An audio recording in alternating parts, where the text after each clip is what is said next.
राधे राधे। कैसे हो आप लोग? तो आज हम स्टार्ट करने वाले हैं चैप्टर 4 क्लास 6 का, जिसका नाम है sorting materials into groups.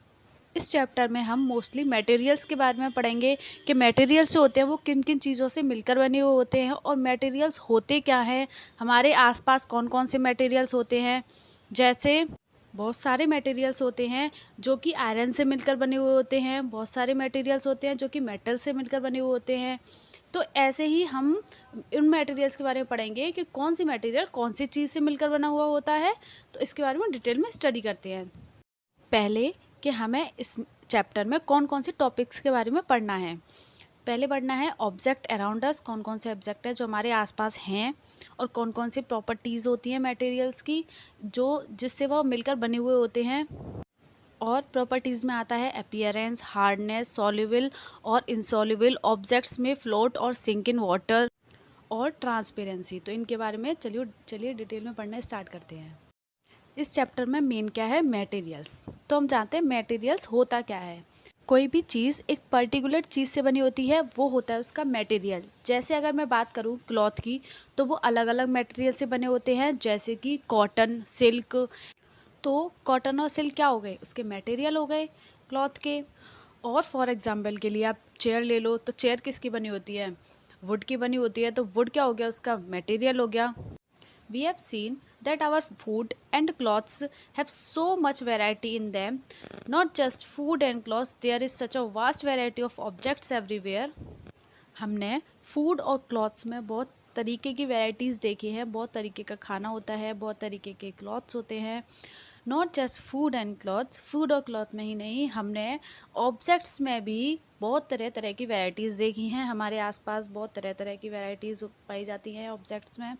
We see around us a chair, a block cart, a cycle, cooking utensils, books, clothes, toys and many other objects. यानी कि बहुत सारे ऑब्जेक्ट्स हैं हमारे आसपास। इस चैप्टर में हम यही डिटेल से पढ़ेंगे कि हमारे आसपास जितने भी ये सारे ऑब्जेक्ट्स हैं, ये किन चीज़ों से मिलकर बने हुए हैं। जैसे साइकिल है तो वो किससे मिलकर बनी हुई है, ब्लॉक कार्ट है तो वो किससे मिलकर बना हुआ है, चेयर किसकी बनी हुई होती है, बुक्स किसकी होती हैं। तो इन सब के बारे में हम डिटेल में इस चैप्टर में पढ़ेंगे। All these objects have different shapes, colours and uses.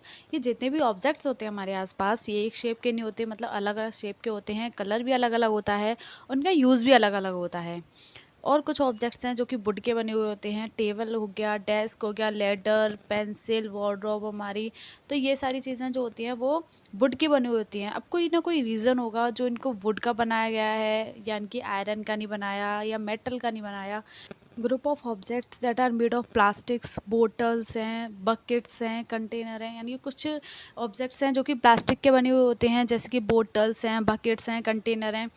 तो ये सारी चीज़ें हमने प्लास्टिक की ही क्यों बनाई, वुड की क्यों नहीं बनाई? तो इसके पीछे रीज़न है। जैसे हमने पेंसिल जो है वो वुड की बनाई, अगर हम मेटल की बनाते तो हैवी हो जाती तो हमें उससे लिखने में भी परेशानी होती। और वुड को हम छील लेते हैं शार्पनर से, क्या मेटल को छील पाते, नहीं छील पाते। तो इस वजह से हर चीज़ के पीछे, हर मेटल को बनाने के पीछे उसके पीछे रीज़न होता है कि उसे किसका बनाया जाता है। और ये रीज़न हम निकालते हैं, आइडेंटिफाई करते हैं उसकी प्रॉपर्टीज़ से, कि जब हम कोई चीज़ बना रहे हैं तो उसकी प्रॉपर्टी देखकर बनाएंगे कि इस चीज़ के लिए कौन सी प्रॉपर्टी उसके लिए सूटेबल है। तो प्रॉपर्टीज़ ऑफ मटेरियल्स हम आगे पढ़ेंगे कि क्या होती है प्रॉपर्टीज़, किससे हम पहचानते हैं कि ये चीज़ किसकी बननी चाहिए। तो हम आगे पढ़ेंगे। चलिए पढ़ते हैं एक्टिविटी 1, जो कि हमारी एनसीईआरटी की बुक में दे रखी है चैप्टर 4 में। आपको इस एक्टिविटी के थ्रू बहुत सारे ऑब्जेक्ट समझ में आएंगे कि कौन से ऑब्जेक्ट्स कौन से मटेरियल से मिलकर बना हुआ है। सबसे पहले क्या करना है आपको, let us collect as many object as possible from around अस।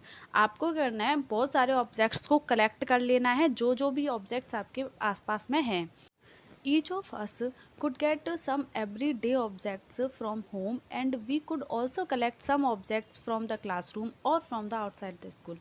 कुछ ऑब्जेक्ट्स आपको घर से लेने हैं जो आपके घर में हैं आसपास आपके, कुछ ऑब्जेक्ट्स आपको क्लासरूम से लेने हैं और कुछ ऑब्जेक्ट्स जो क्लासरूम से बाहर आपको अगर प्रोवाइड हो सके तो वो लेने हैं। ठीक है, इसमें आपको ऑब्जेक्ट जैसे कि क्लासरूम से आपको चॉक मिल जाएगी, डस्टर मिल जाएगा, घर में से आपको टेबल, चेयर, ये सारी चीज़ें और यूटेंसिल्स ये मिल जाएंगे, और बाहर से आपको और भी बहुत सारे ऑब्जेक्ट्स मिल जाएंगे। तो ये सब आपको क्या करना है, कलेक्ट कर लेने हैं। फिर उसके बाद separate all objects from this collection that are made from paper और वुड। फिर क्या करना है, जो आपने ऑब्जेक्ट्स कलेक्ट किए हैं उसमें से आपको सेपरेट कर देना है। जो पेपर से बने हुए हैं उनको अलग जगह रखना है, और जो वुड से बने हुए हैं उनको अलग जगह पर रखना है। It may seem difficult to find out the material out of which some of these objects are made. कुछ मटेरियल्स अगर आपको डिफ़िकल्टी हो रही है फाइंड आउट करने में कि वो किस चीज़ का बना हुआ है, तो आपको in such cases discuss with your friends teacher to identify the materials. इस केस में आपको अपने पेरेंट्स से या फिर फ्रेंड से या फिर टीचर से आइडेंटिफाई करवाना है उस मटेरियल को कि यह मटेरियल किस चीज़ का बना हुआ है। ये एक्टिविटी है जो हमारी एनसीईआरटी की बुक में दे रखी है, ये टेबल है उसकी। इसमें कुछ ऑब्जेक्ट्स हैं, जैसे कि हमने जो अभी कलेक्ट किए थे, तो मान लो हमने उसमें प्लेट कलेक्ट करी है, तो हमें उसका मटेरियल लिखना है कि जो प्लेट है वो कौन कौन से मटेरियल से मिलकर बनी होती है। जैसे प्लेट स्टील की होती हैं, ग्लास की होती हैं, प्लास्टिक की होती हैं। तो ये 3 तरीके की होती है हमारी जो प्लेट होती है। अब पेन, जो पेन हम लिखते हैं, जो उसकी बॉडी होती है ऊपर की वो प्लास्टिक की होती है, और जो उसकी जिसे हम लिखते हैं जो उसकी नोक होती है वो मेटल की बनी हुई होती है। तो ऐसे ही मान लो हमने शूज़ ले लिया, तो शूज़ या तो लेदर के होते हैं या तो रबर के होते हैं। तो ऐसे ही जो ऑब्जेक्ट्स है उस वाले खाने में लिख लो शूज़, और जो मटेरियल वाला है उसमें लिख लो लेदर या तो रबर। तो ऐसे ही आपको ऑब्जेक्ट्स लिखते जाने हैं और वो मटेरियल किस किस से मिलकर बना हुआ है वो लिखते जाना है। ऐसे आपकी टेबल कंप्लीट हो जाएगी। आई होप कि आपको एक्टिविटी 1 अच्छे से समझ में आ गई होगी। अब नेक्स्ट हम एक्टिविटी 2 समझते हैं। ये हमारी एक्टिविटी 2 जो हमारी एनसीईआरटी की बुक में दे रखी है। इस एक्टिविटी में हम कुछ कॉमन मटेरियल्स दिए हैं हमको। आपको ये बताना है कि इन सारे मटेरियल्स का यूज़ हम किस जगह करते हैं और क्या चीज़ बनाने में हम इसका यूज़ करते हैं। जैसे वुड है तो वुड का हम चेयर में यूज़ करते हैं, टेबल बनाने में यूज़ करते हैं।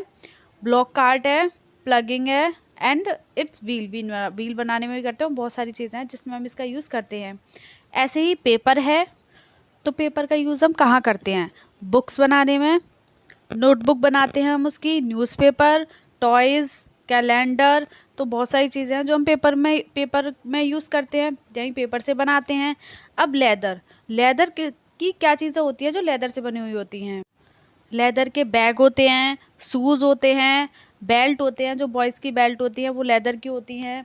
ऐसे ही प्लास्टिक की कौन सी चीज़ें होती हैं, प्लास्टिक की चेयर्स होती हैं, बोटल्स होते हैं, पेन होते हैं। बहुत सारी चीज़ें होती हैं जो प्लास्टिक की होती हैं। ऐसे ही कॉटन के क्लॉथ्स होते हैं, कारपेट होते हैं, बैग होते हैं, सॉक्स होते हैं। तो ऐसी बहुत सारी चीज़ें होती हैं जो कॉटन से बनी हुई होती हैं। तो ऐसे ही आपको पहले मटेरियल लिख लेना है, उसके बाद उसकी चीज़ें लिखनी है कि वो उस मटेरियल से कौन कौन सी चीज़ें बनाई जाती हैं। तो इसी के बारे में हम एक्टिविटी 2 में पढ़ेंगे। List some common material. वही एक्टिविटी 2 में हमने टेबल में देखा, हमने एक लिस्ट बनाई कॉमन मटेरियल्स की। You can also add more material in column 1 that are not to you. यानी कि आप जो कॉलम 1 है उसमें आप और भी मटेरियल ऐड कर सकते हैं जिसके बारे में आपको पता है। What to we find from this tables, यानी कि इस टेबल से आपने क्या चीज़ें फाइंड करी। First, we grouped object in many different ways. At time, an object is made of a single material. An object could also be made of many materials. एक चीज़ हमें इससे पता चलती है कि जो हमारे मटेरियल्स होते हैं वो या तो एक सिंगल मटेरियल से मिलकर बने होते हैं या फिर कॉम्बिनेशन मटेरियल से मिलकर बने होते हैं। जैसे कि शार्पनर ले लो तो उसकी बॉडी जो होती है प्लास्टिक की होती है और उसमें जो ब्लेड लगा हुआ होता है वो मेटल का होता है। ऐसे ही जो इलेक्ट्रिक वायर होते हैं हमारे, वो ऊपर प्लास्टिक होती है, अंदर मेटल होती है। तो ऐसे ही हमारे जो मटेरियल्स होते हैं वो या तो कॉम्बिनेशन मटेरियल के होते हैं या तो सिंगल मटेरियल के होते हैं। तो आई होप आपको एक्टिविटी 1 और एक्टिविटी 2 अच्छे से समझ में आ गई होगी। नेक्स्ट हम पढ़ेंगे प्रॉपर्टीज़ ऑफ मटेरियल और इसके आगे का चैप्टर इसको कंप्लीट कर देंगे हम कल। ठीक है, थैंक यू।